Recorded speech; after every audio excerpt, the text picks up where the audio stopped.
ku soo dhowaada. Waxaan dib u eegi doonaa taxanaha Love, Death and Robots. qayb kasta waxay leedahay sheeko xiiso leh oo gaar ah, fadlan naso oo ku raaxayso fiidiyowgan. qaybta koowaad waxaa la yiraahdaa Tess Reming of the Tyrannosaur. qaybtan waxay ku bilaabataa sheeko bannaanadu mar ahaan jireen xuduud aan la gaari karin, laakiin hadda waa goob ciyaar dhalaalaysa loogu talagalay carruurta dunida. dadku waxay isugu yimaadeen cirka quruxda badan ee Jupiter si ay u arkaan guurka barakaysan ee regentkooda sharafta leh, Lord Shalon ee Europa iyo Duchess Soraka ee Calisto. jacaylkooda waa in lagu xakameeyaa caado iyo xaflad. waxay qabtaan tartan orod madadaalo regentkooda. fuulayaasha tartanka ka qaybgeli doona way shaaciyeen. waxay noqdeen addoomo sannado badan la baray oo lagu tababaray si ay u noqdaan dagaalyahano quman. mid kasta waxaa la siiyey awoodda iyo xamaasadda ruuxooda totem. ka qaybgalaha Shiinaha wuxuu sheegay in calaamadiisu tahay mid aan la xakamayn karin duurjoog ah. waa duco qarsoon oo ku saabsan rabitaankeeda xorriyadda. markii tartanku bilaabmay, 10 Triceratops ayaa lagu sii daayay goobta. ka qaybgalayaashu waxay u isticmaaleen hub tartanka waxayna bilaabeen inay isdilaan iyagoo gaaraya khadka dhamaadka.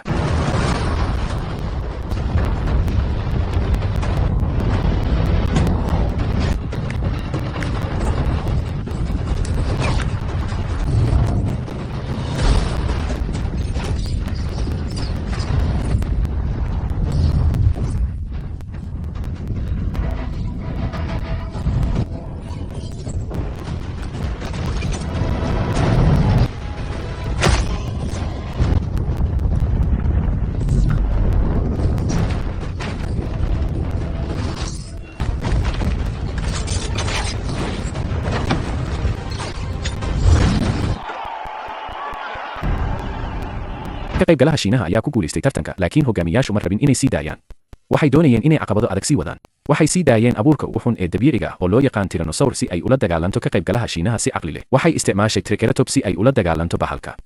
waxay dhaawacday Tyrannosaur, laakiin Triceratops isla markiiba wuu dhintay. Tyrannosaur waa adoon bahal ah, sidaas darteed ka qaybgalaha Shiinaha wuxuu la midoobay Tyrannosaur si ay hogaamiyaasha ula dagaalamaan. wadajir ayay u dileen qof walba, waana sida qaybtan ku dhamaatay. qaybta labaad Alice in Hunters of the Mannequin. qaybtan wax walba oo ku jira koonkan waxay u muuqdaan kuwa aad u yaryar, xitaa codkooda. waxaan aragnaa baabuur booliis oo ku sii jeeda markab shisheeye iyagoo qoryahooda ku fiiqaya. shariifka ayaa saraakiisha kale ku wargelinaya inay raacaan oo ay guriga ku noqdaan qadada ka hor.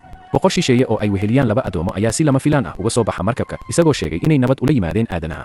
shariifku wuxuu u maleeyay shisheeyaha inay hub wataan, markaasuu rasaas ku furay. dhammaantood way dhinteen marka laga reebo midka booliisku eryaday.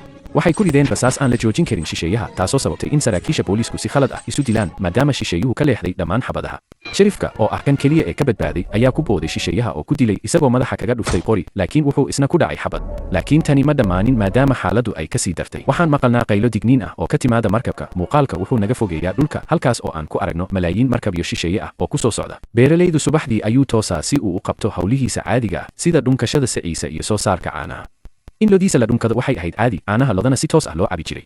laakiin waxa runtii igu qabtay of waardiya wuxuu ahaa markii beeraalaha uu dharkiisa soo saaray oo uu doonayay galmo. ninka waxaa si kedis ah u jiiday dayax gacmeed ajnabi ah. waxaan aragnaa qol mugdi ah oo shisheeyuhu ku wadaan tijaabo qarsoodi ah. magaalada dhexdeeda, nin aaminsan shirqoolka shisheeyaha ayaa soo gala si uu dadka uga digo imaanshaha shisheeyaha. waa goor dambe, dad badan ayaa markabka shisheeyaha la saarayo. shisheeyuhu waxay burburiyeen meel walba waxayna dileen malaayiin qof.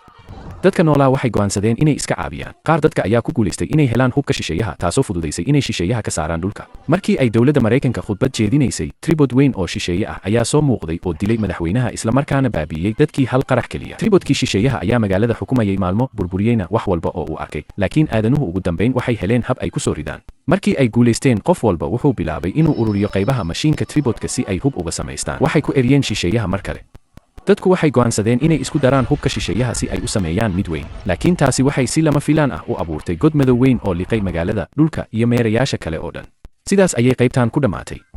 qaybta xigta waa The Otterlargetings. qaybtan waxay ku bilaabataa cod noo sheegaya sida dunidan ay u tahay dalool cidhiidhi ah oo buursamay wasakh iyo cudurro. codka wuxuu ka soo baxayaa bisad rumaysan inuu yahay geesi inuu dunida ka badbaadiyo dhibaatada haysata. bisadda waxaa la ogaaday in magaceedu yahay Sanchez. wuxuu niyad jab ka qaaday saxankiisa oo madhan. sida uu sheegay, calool madhan kuma qabsan karo adduunka. wuxuu isweydiiyaa halka addoomihiisa liita ay joogaan, waa inay hadda yimaadeen. lamaane Todd iyo Margie la yiraahdo ayaa si kedis ah guriga ku soo galaya iyagoo kartoon culus sido. iyagu waa bisadda iska leh, laakiin bisaddu waxay u aragtaa inay yihiin addoomo u adeegaya baahidiisa. Sanchez wuxuu u hadlaa sidii iyagoo fahmi lahaa.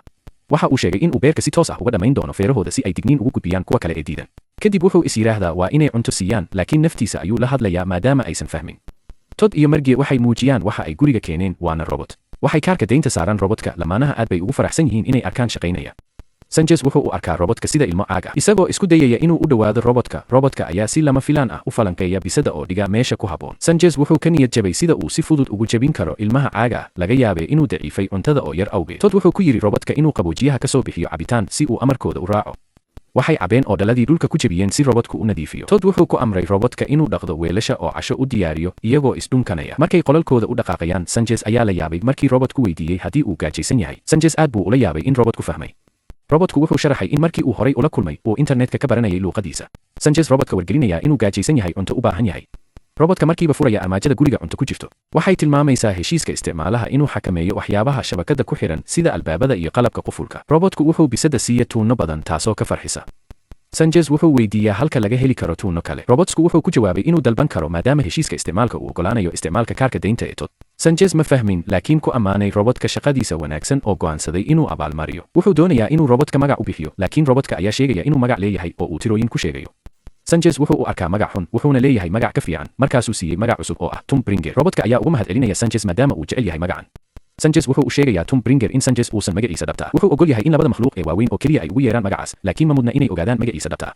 Wuxuu robotka u sheegayaa inuu maalin kasban doono xaqa uu ku ogaan karo magaciisa. Robotka wuxuu sheegay inuu maalintaas noolaan doono sababtoo ah Sanchez waa ka fiican labada kale. Subaxdii xigtay markii Todd iyo Maggie quraacda tageen, robota ayaa Sanchez ku yiri Todd wuxuu isweydiin doonaa tuunada meesha ay martay, laakiin Sanchez ayaa ugu jawaabay inuusan waxba sheegin. Robota ayaa Sanchez u sheegay in Todd uu dhowaan ogaan doono qarashyada aan la filayn ee ka muuqda kaarka deynta. Waxaa la ogaaday in Sanchez iyo robotku ay xalay qorsheeyeen. Waxay adeegsadeen kaarka deynta Todd si robots ugu diraan bisadaha dhismaha raacinaya tuna heshiisku noqdo mid soo jiidasho leh. Tom Bringer wuxuu Sanchez ku yiri inay u dhaqaaqaan si ay bisadaha ugu muujiyaan sida ay ula shaqayn karaan robotkooda si ay uga hortagaan dulmiga. Guriga ayay ka baxeen iyagoo Todd iyo Maggie gudaha ku xidhay. Markii bisaduhu ay la midoobeen robotkooda oo ay ku biireen Sanchez oo doonaya inuu adduunka qabsado. Tom Bringer dab qabadsiiyey guriga Todd iyo Maggie. Lamaanaha isku dayeen inay baxsadaan laakiin lagu xidhay gudaha taasoo muujinaysa inay xaalad adag ku jiraan. Qaybta waxay ku dhammaanaysaa Sanchez oo leh inay bilaabayaan dada cusub, dada Jones. Qaybta xigta waxaa la yiraahdaa Golgotha. Qaybtan waxay ku bilaabataa war degdeg ah. Wafdi shisheeye oo Lubo la yiraahdo ayaa hadda la xiriiray qaramada midoobay. Tan iyo markii maraakiibta shisheeyaha ay dhulka soo gaareen, cabsi ayaa dunida oo dhan qabsatay, iyadoo shisheeyaha ay weli aamusnaayeen. Laakiin dhacdo lama filaan ah, Lubo waxay muujiyeen rabitaankooda inay la xiriiraan qof. Wadaad la yiraahdo Donald ayaa jahawareersan. Sababta Lubo u rabaan inay la hadlaan Donald waxaa sharaxay bishopka, waxay rabaan wadaadka arkay oo ku dhawaaqay soo noolaanshaha Blackfin. Shisheeyahan waxay u haystaan Dolphin la yiraahdo Blackfin inuu yahay ilaah. Saliid baa ku daadatay badweynta oo dishay Blackfin, laakiin mucjiso ahaan ayuu ka soo sara kacay. Markii yimaadeen shisheeyuhu waxay codsadeen la kulmaan Donald. Waxay arkeen dad badan mudaharaadaya ku qaylinaya nabadbaadiya ilaah maaha kalluun. Bishopka ayaa u sheegaya Donald in kaniisadu weli go'aan ka gaari ladahay Lubo, wuxuuna ku adkaynayaa inuusan khalad samayn. Generaalka Donald u sheegaya Lubo waa dad badeed, gurigooduna waa meeraha gaaska ah, 5 eber sano iftiin ah u jira. Lubo dhaqankooda iyo ujeedooyinkooda si fiican uma fahmaan, laakiin waxa ay ka welwelsan yihiin aqoon la'aantooda awoodaha militari ee Lubo.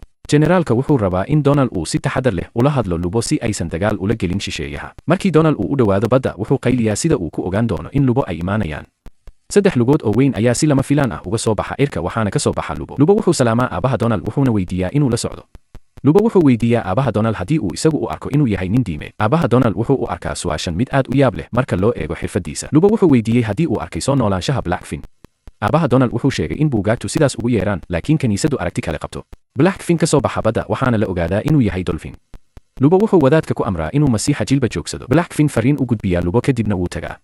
Lubo wuxuu u sheegayaa aabaha Donald inay yihiin ilaah. Blackfin wuxuu tusayaa barakadiisa adduunka isagoo qorsheynaya inuu bilaabo weerar baan oo ka dhan ah aadanaha. Aabaha Donald isku dayaa inuu la hadlo Lubo laakiin wuu iska indha tirayaa. Markii uu badda ku dhex jiro, ciidamo shisheeye oo dayax gacmeedyo wata ayaa si kedis ah u soo baxa oo qarxiyaan meel walba. Bishopka ayaa Donald weydiiya waxa ku dhacay magaca masiixa.